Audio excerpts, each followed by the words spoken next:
Hi Mama Tomo, samahan niyo ako sa lakad ko ngayon. Hindi ko naman totally rest day kasi may orders din ako mamayang gabi pa. Ito nga pala binili ko na kagabi kasi meron akong pagbibigyan nito. So, panday regalo ko to, kaya Merry Christmas. Magla-lunch kasi kami ng kaibigan ko at sa kanya ko nga ito ibibigay. Bihira lang din kasi kami magkita at ngayon nga ay titreat niya raw ako. At dito nga kami kakain. Last time dito rin kami pumunta at nasarapan kasi kami kaya dito na lang din kami ulit. Indian restaurant nga pala ito. Favorite ko talaga kasi ang Indian cuisine, lalo na yung naan at curry nila. Dito ko lang din sa Japan unang natikman yan. Ang bango. Christmas na. Dahil nga masyadong mahihain ng aking friendship ay hindi siya magpapakita sa camera, so hindi ko siya makukuhanan. Ang daming choices naman yun nila at ang hirap pumili kaya dito na lang kami sa lunch set. CR muna tayo. Ang ganda ng toilet, malinis. Ang lawak ng pwesto nila dito at marami na rin mga nakapuntang mga sikat na tao at na-feature na rin to sa TV. May kasama na nga salad bar yung ating lunch set at ito yung mga pwede nating kuhanin. Ang dami rin pagpipilian. May mabodok. Pamagusto. Kasama na rin yung drink bar at syempre may kape. Alam niyo ba ang laki ng tinaba ko? Almost 3 kilos yata. Paano ba naman palagi ang kain sa labas? Lately nga kasi palagi akong lumalabas kasama yung mga kaibigan at saka pag nagmi-meet time ako kahit mag-isa ko kumakain ako sa labas, diba? Ito lang naman kasi yung pinakaluho ko, yung kumain ng masasarap at pumunta sa iba't ibang lugar. Yan, masaya na ako niyan kahit wala akong mga bagong gamit at mamahaling gamit. This year nga kasi nag-focus lang ako sa self-love at family bonding. Yun kasi yung New Year's resolution ko at tingin ko ay natupad ko naman. Kaya mostly ng videos ko ay puro travel at gala at konti lang yung mga trabaho. Take out pa. Maraming salamat sa libre. Sana all merong Christmas bonus. At dahil napakalapit nga lang ng Nitri dito ay dadaan na rin ako para tingin at bumili ng ilang gamit sa bahay. At may nakita nga ako maliit na tent dito kasi lately yung bunso ko ay gusto niya magbahay-bahayan. Gumagawa siya ng sarili niya. Ito yung gustong regalo ni Naoto. Kaya naisip naman ni Papa na gano'n na lang yung iregalo namin. Kaya lang, naisip ko sisikip naman yung bahay pag naglagay pa kami ng gano'n. Pero foldable naman siya, kaya siguro okay lang. Sabi ko nga, gumawa na lang kami made from box, pero ayaw ni Papa kasi magmumukha daw homeless. Anyway, isa nga sa mga stress reliever ko yung pagtingin-tingin sa mga ganitong lugar. Kahit na hindi ako bumili, gusto ko lang tumingin, masaya na ako. Ayoko na rin naman kasi mag-accumulate na mga gamit sa bahay dahil matatambakan na naman ako at ako rin ang mahirapan mag-maintain. Gusto ko yung kung ano lang yung ginagamit, yun lang. Pero pag ganito nakikita ko, ito yung mga gusto ko, yung mga pang coffee. Ayan, natutokso akong bumili pero hindi. Tingin na lang talaga. Pero may nakita ko, matagal ko nang hinahanap ito para sa iced coffee ko. Saktong-sakto kasi ito. At bumili na rin ako nito. Ito yung madalas kong bilihin. Basahan siya na disposable. Ayoko kasing gumamit ng basahan na nilalaban pa maya't maya. Kaya nag-stock talaga ako nito pamuna sa lamesa, sa lababo, sa kalan, ganyan. Ang gaganda rin na mga storage nila dito. Ang sarap mag-organize sana. Goal ko talaga yung maging minimalist pero hanggang ngayon hindi ko pa rin na-achieve talaga. Hirap na hirap ako mag-dispose ng gamit. Nandito nga ako sa second floor at may tingin-tingin lang din ng mga showroom nila. Ang gaganda kasi gusto ko na sana magpalit ng sala set at saka dining set namin kasi matagal na rin yun. So almost 10 years na yung ginagamit namin sala set. Pero siguro pag-iipunan ko muna, medyo mahal din kasi kapag isang bagsak lang. Next year kasi mag-elementary na yung bunso ko kaya medyo hindi na sila masyadong naglalaro talaga. Kaya sa tingin ko ay pwede na ako mag-ayos ng mga gamit ng bahay. Dati kasi pag palagi sila naglalaro kahit anong ayos nagugulo pa rin, di ba? Ito nga yung matagal ko nang binabalik-balikan, tinitingnan ko. Napakamahal pa rin kasi ng presyo. Almost 20 kalapad. Ang gusto ko niyan kasi yung table na a-adjust yung height niya.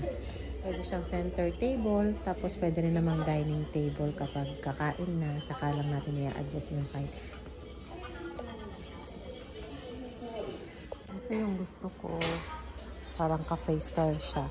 Tapos isa na lang yung living tsaka dining.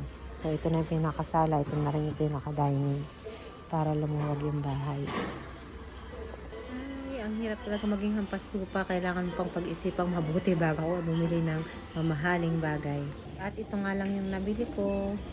At dahil may oras pa naman ako, ay dadaan na rin ako sa Apita kasi meron akong mga kailangan bilhin para sa mga bata. Medyo malapit na rin to sa amin pero bihira lang pumunta pag may kailangan lang talaga akong bilhin.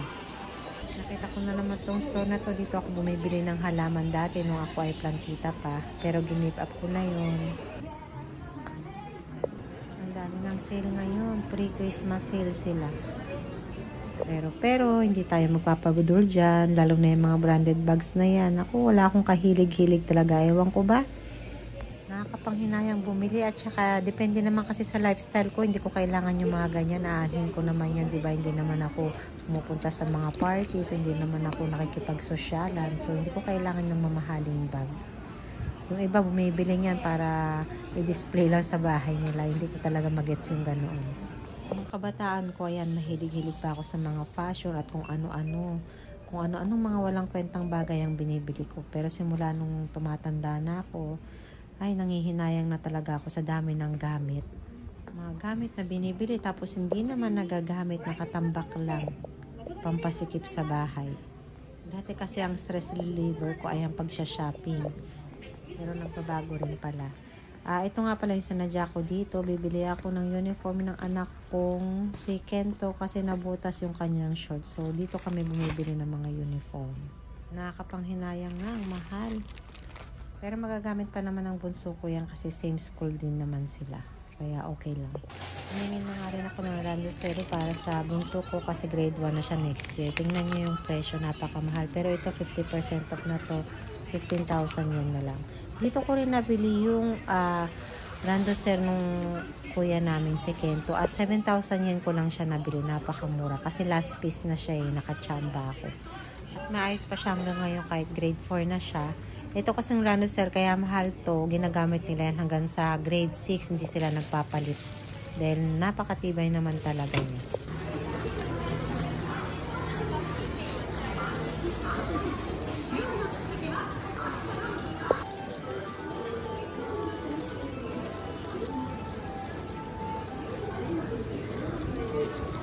Bibili na rin ako ng ilang ingredients ko para sa pagbibake at dito nga ako bumibili ng ilang ingredients dito sa World's Coffee kasi mas mura dito yung iba kong ginagamit.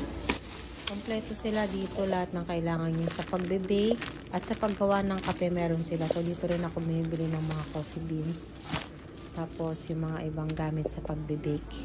Ayan, napakadaming pagpipilian. Meron silang mas malaking store, maliit lang kasi ito.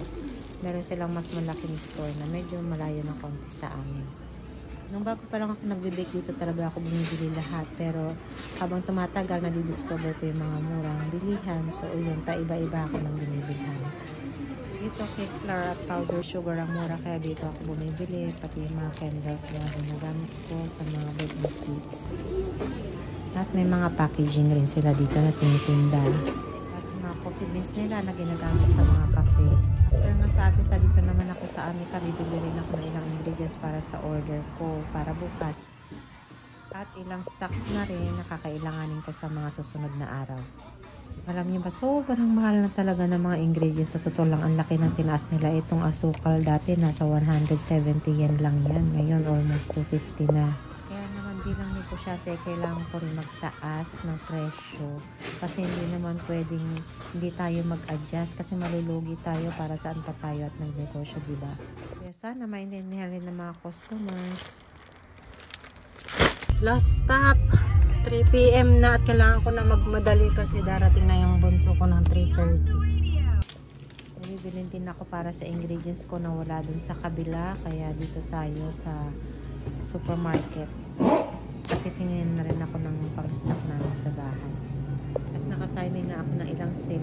Merong mga hangga ko or 50% off. So, bibili na natin yan. Sa sa mga hack natin yan para makatipid. Di naman yan nasisira kaagad, lalo na kung ilalagay sa freezer o kaya ilulutuin kaagad. Walang problema. Napakahirap na kasi mag-budget ngayon sa taas ng mga bilihin. Lalo ngayon, medyo mataas yung budget namin sa pagkain kasi nga may diabetes na si Papa. So dapat careful na rin ako sa mga niluluto ko.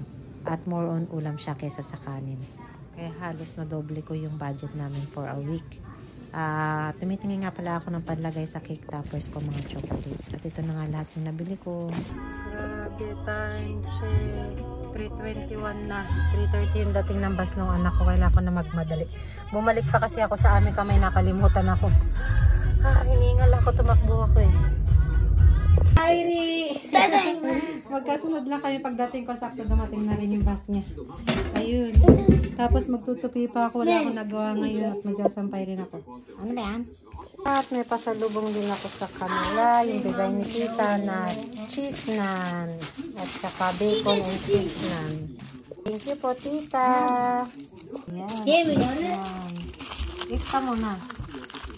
Eat? Cheese naan. Lato. Cheese naan.